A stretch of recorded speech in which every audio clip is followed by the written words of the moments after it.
E nesse meio tempo, ontem, a FENAGE, que é o maior sindicato de jornalistas do Brasil, é o maior mesmo, tanto que se você quiser se associar à Federação Internacional de Jornalistas, IFJ, no Brasil, a única instituição que te credibiliza a ser um associado à instituição internacional é a FENAGE. E aí o passarinho opressor, ele recebeu um e-mail, aqui em cima estava lá os dados do e-mail, eu recortei, deve saber por quê, que a FENAGE está promovendo o 39º Congresso Nacional dos Jornalistas. E aí vejam só, olha a tese. Defender a democracia, derrotar o bolsonarismo e reconstruir o Brasil. Proponente, diretoria da FENAGE. Isso é o jornalismo brasileiro. E depois continua, ó, as propostas. Tem 115, né? Mas olha só, quero mostrar 3. A FENAGE e os sindicatos de jornalistas devem manter suas atuações nas Frentes Brasil Popular e Povo Sem Medo para o enfrentamento ao bolsonarismo e sua derrota. Essas duas frentes são frentes lulistas. Estarão nos atos do dia 7, lá no Vale do Anhangabaú. E promoveram vários outros eventos lulistas nos últimos meses. A FENAGE e os sindicatos de jornalistas devem reforçar a mobilização popular pelo Fora Bolsonaro, incluindo o apoio aos pedidos de impeachment de Bolsonaro. A FENAGE e os sindicatos, olha, esse aqui é a cereja do bolo, devem aprofundar o debate sobre a regulação das plataformas digitais. Vamos censurar. Porque estão fechados com Lula. Essa é a situação do país. São essas pessoas que, assim, né? O que falar?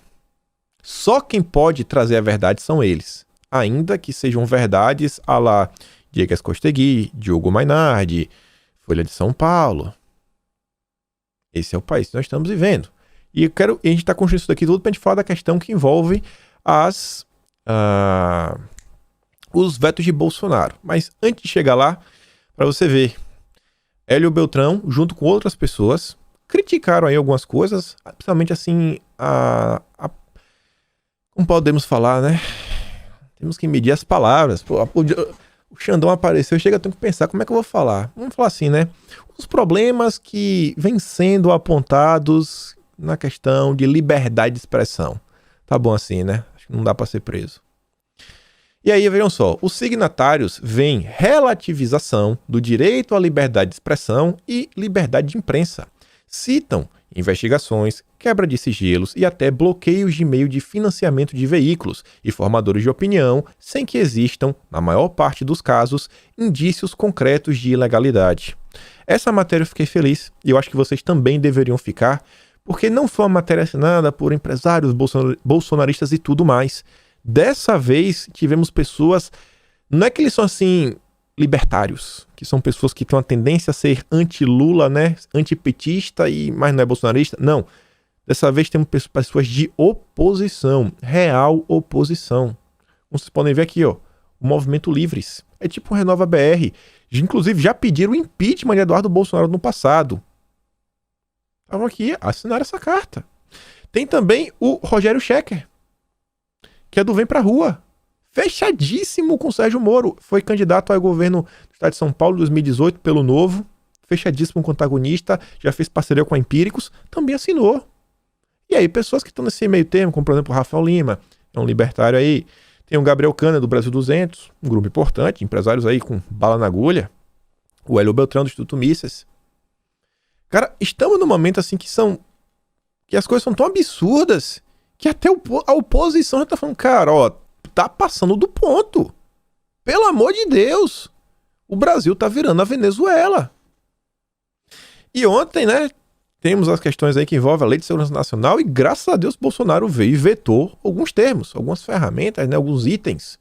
E vejam só, a Bia Kicis fala o seguinte, ó, o presidente Jair Bolsonaro veta 4 artigos da lei que substituiu a Lei de Segurança Nacional. Todos os vetos muito importantes para o debate democrático e para se evitar censura. Aí você vê, ó, no total, Bolsonaro vetou 4 artigos. Tratam de financiamento de fake news no processo eleitoral, ação penal privada subsidiária em casos de crime contra o funcionamento das instituições democráticas no processo eleitoral, crimes contra a cidadania, por exemplo, atentado a direito de manifestação, aumento de pena nos crimes previstos de lei se forem cometidos por funcionários públicos ou militares com violência grave. Texto meio complicado, mas sabe como é, né? Fake news. E olha só isso daqui. Olha só isso daqui. E a pergunta que fica é como a imprensa... Duas perguntas. Como a imprensa brasileira consegue noticiar isso como normal? Sem um alarde, sem assim, meu Deus, o que está acontecendo no nosso país? Em segundo lugar, onde está o Congresso? Onde está o Congresso, a Câmara e o Senado? O Paulo Eduardo Martins já diz, publicação do UOL diz, caso o Congresso não derrube os vetos, o mais provável é que o STF faça isso. Tudo normal, não? Um presidente não tem mais poder de veto e o Congresso não tem mais a prerrogativa de derrubar ou não os vetos. Tá lá, reportagem, Carolina Brígido. O Supremo vai aguardar o Congresso analisar, né, os vetos lá de Bolsonaro. E tá falando o seguinte, os ministros do STF evitam comentar os vetos de Bolsonaro. Tudo mais, né? Eles vão aguardar primeiro o Congresso analisar os vetos. Caso os parlamentares não derrubem, o mais provável é que a oposição entre com ação no Senado para questionar a medida de Bolsonaro. Mas peraí, não é função do Congresso fazer isso daí? A gente não está discutindo há muito tempo a questão do terceiro turno? Não dá para judicializar tudo? E eles depois decidirem?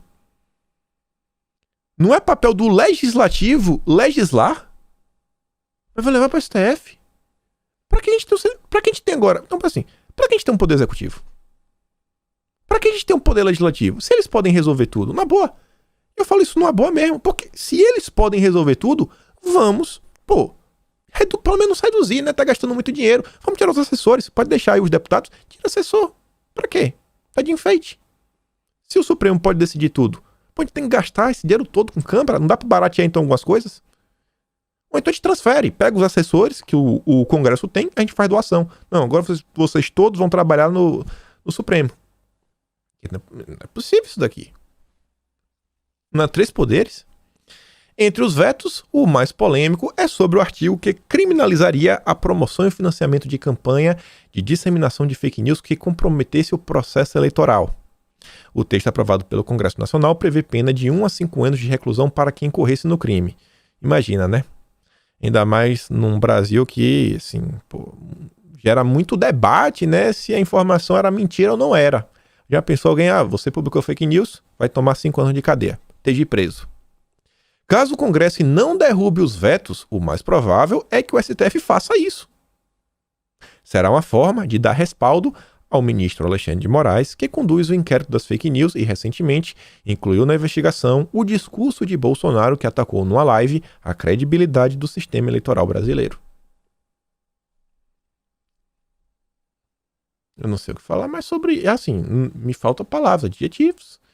A oposição, aí, quer derrubar os vetos e centro espera 7 de setembro para avaliar, né, a substituta da lei. Vamos esperar as manifestações para ver, né, se Bolsonaro tá fraco ou não tá. Mas a oposição já tá querendo se mobilizar. Já vou mostrar da oposição, Olha os nomes. Olha os nomes. Não há livre democracia sem a livre manifestação, nem com mentiras. Quem disse isso daí, eu não botei, foi o... Eu tenho quase certeza, posso estar enganado, mas eu acho que essa fala é do Rogério Carvalho, do PT. O Renan Calheiros também criticou a decisão. Ele está atuando como presidente da República em defesa própria. Bolsonaro é compartilhador de mentiras. Aí vem o Freixo. Líder da minoria, né? Deve ser um dos que vai levar o caso para o STF. Bolsonaro quer substituir as leis pela violência e pela mentira, ao querer proibir a punição de quem dissemina fake news contra o sistema eleitoral e aos grupos que usam a violência para impedir protestos pacíficos. Protesto pacífico e esquerda. Cara. E ainda tivemos a Lídice da Mata, a relatora da CPMI das fake news, criticando. Relatora da CPI das fake news critica veto de Bolsonaro ao revogar a Lei de Segurança Nacional. Meu Deus do céu. PSB da esquerda também.